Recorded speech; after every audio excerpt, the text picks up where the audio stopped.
तर तुमचं माझ्या सद्गुरू रेसिपीजमध्ये पुन्हा एकदा अगदी मनापासून स्वागत आहे। आजची आपली रेसिपी आहे मोहनथाल। मोहनथाल कशी बनवायची ते बघणार आहोत। मोहनथाल बनवण्यासाठी मी इथं बेसन घेतलेलं आहे। बेसन आपल्याला एकदम असं बारीक घ्यायचं आहे आणि आता आपण हे चाळणीने चाळून घेणार आहोत। आपण हे आता रक्षाबंधन येतच आहे, मग त्या रक्षाबंधनला सुद्धा आपण बनवू शकतो किंवा कधी पण आपण हे त्याला बनवून खाऊ शकतो।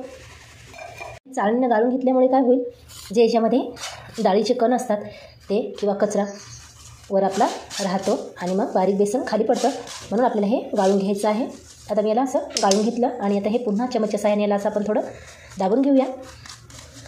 तर आपण हे एका मापाने मोजून घेतलेलं आहे। तुम्ही तुमच्या घरातील कोणतंही माप असायला करू शकता। तर मी या मापाने घेतलेलं आहे, तुम्ही वाटी पण घेऊ शकता। तर आता आपण याच्यामध्ये मोहनथाल म्हटल्यावर आपण इथं तुपाचं मोहन देणार आहोत।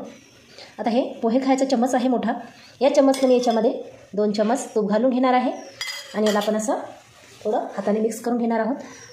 आपल्याला इथं मुठ्ठी वगैरे काही बनवायची नाही, तरी पण याला असं मिक्स करून तुम्हाला दाखवते मी आपल्याला हे कशा पद्धतीने बनवून घ्यायचं आहे ते। 2 चम्मच तेलामध्ये आपलं हे बेसन तयार आहे, बघू शकता तुम्ही। मी दाखवते तुम्हाला, बघा अशी ही मुठ्ठी बनते पण लवकरच अशी फुटते। याच पद्धतीचं आपल्याला याच्यात मोहन घालून घ्यायचं आहे। आता आपण याच्यामध्ये दूध घालणार आहोत। आता या मोहनथालमध्ये आपण तूप टाकलं तर त्याच चम्मचनं आपल्याला 2 चम्मच दूध घालून घ्यायचं आहे।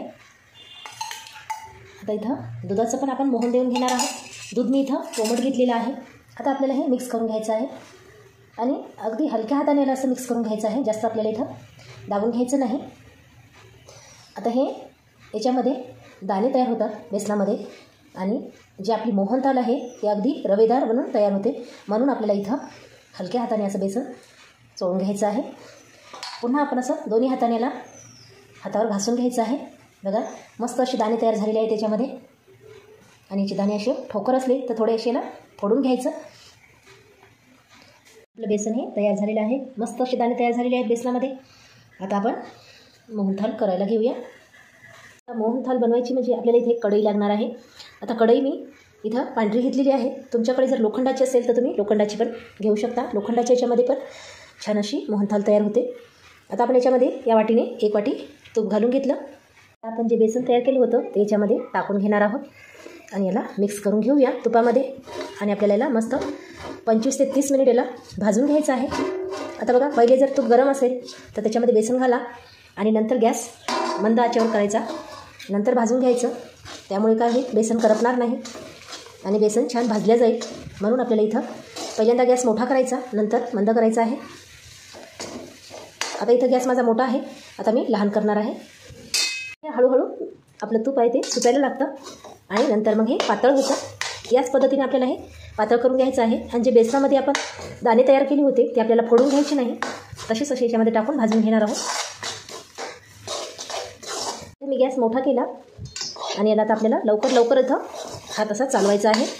आता इथं थोडं आपल्या हाताला काम लागणार आहे, बघा एकदम असं पट्ट हलवायचं याला। अजून जर तुम्ही चॅनलला सबस्क्राईब केलं नसेल तर चॅनलला सबस्क्राईब करा आणि बेल आयकॉनला क्लिक करा। आणि आजची रेसिपी तुम्हाला आवडली असेल तर चॅनलला लाईक करायला विसरू नका। पुन्हा गॅस मी लहान केलेला आहे आणि याला भाजून घेत आहे। आता बेसन भाजलेलं ओळखायचं कसं, तर आपलं बेसन जे आहे त्याचा रंग बदलतो आणि सुगंध पण सुटायला लागतो। बघा आता हे बेसन सुटसुट असं शिजत आहे, हलकेशा याच्यावर असे फुगे येत आहेत, तर आपलं भाजलेलं आहे।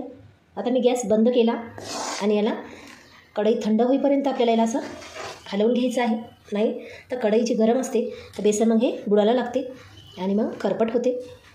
गॅस आपल्याला इथं लहान मोठा करूनच बेसन भाजून घ्यायचं आहे, तर अशी काळजी घ्यायची, बेसन करपू द्यायचं नाही। मी एका स्ट्रेला तूप लावून घेतलेलं आहे, तुम्हाला जर ताटामध्ये टाकायचे असेल तर तुम्ही ताटामध्ये पण तूप लावून घेऊन टाकू शकता। आपल्या इकडे बेसन थंड झालेलं आहे, आता आपण पाक करून घेणार आहोत। तर पाकासाठी मी ज्या मापाने बेसन घेतलं होतं त्याच मापाने मी याच्यात साखर टाकून घेते। 1 माप साखर घातलेली आहे मी। आता आपण याच्यात अर्धा माप पाणी घालून घेऊया। आता मी याच्यात अर्धा माप पाणी टाकून घेते। आता आपण याचा पाक करून घेणार आहोत। आपल्याला इथं पाक करून घ्यायचं आहे। पाक असा घट्ट झालेला आहे, तर आता तयार झाला का ते बघूया। एका प्लेटमध्ये मी टाकून दाखवते तुम्हाला। बघा मस्त अशी गोळी तयार होत आहे आणि पळीला असा तार पण तुटत आहे। असा लांब तार तुटू द्यायचा आपल्याला, तर आपला पाक हा तयार आहे। आता आपण गॅस बंद करूया. आता आपण हे या बेसनाच्या मिश्रणामध्ये टाकून घेऊया आणि याला असं फिरवून घ्यायचं आहे. अगदी असं थोडं थोडं करून याच्यामध्ये टाकून घ्या. आता तुम्हाला जर याच्यामध्ये वेलची पावडर घालायची असेल तर तुम्ही वेलची पावडर पण टाकू शकता. आता मी इथं टाकलेली नाही, तुम्हाला जर टाकायची असेल तर तुम्ही टाकू शकता. मोहन थालीला बघा जसा पाहिजे तसा असा मस्त रंग आलेला आहे. आता आपण याच्यामध्ये थोडे बदामीचे काप घालून घेऊया. लावलेल्या स्ट्रेमध्ये टाकून घेतलेला आहे मी. आपल्याला लगेच गरम असताना स्ट्रेमध्ये टाकून घ्यायचं आहे. आणि याच्यावर हे काजू आणि बदामीचे थोडे काप घालून घेतलेले आहेत. आता आपण हे असंच 1-2 घंटा ठेवून देणार आहोत. आणि कडक झालं की आपल्याला याच्या वड्या पाडून तयार झालेली आहे. त्याच्यावर मी आता हे चांदीवर टाकून घेतलेलं आहे. चांदीवर हे ऑप्शनल आहे. आता बघूया याच्या आपण अशा बारीक बारीक वड्या पाडून घेऊया. आता करते वेळेस काय होते, एखाद्या वेळेस पाक आपला कडक होतो. मग आता अशा वेळेला घाबरून न जाता त्या पाकामध्ये काय करायचं, थोडं दूध घालायचं आणि पुन्हा गॅसवर ठेवायचं आणि त्याला असं थोडं शिजवून घ्यायचं. आणि नंतर आपलं हे स्ट्रेमध्ये किंवा ताटामध्ये तुम्ही टाकून घ्यायची. अगदी मस्त होते. न घाबरता तुम्ही हे बनवू शकता आणि ही कोणत्या पण सणाला तुम्ही बनवून खाऊ शकता. दाणेदार मोहनथाल आता तुम्हाला मी एक हातात पण घेऊन दाखवते. बघा मस्त अशी दाणेदार झालेली आहे आणि नरम पण झालेली आहे. तूप पण मस्त असं सुटलेलं आहे. जर तुम्हाला आजची रेसिपी आवडली असेल तर चॅनलला लाईक करा, शेअर करा, सबस्क्राईब करा. धन्यवाद.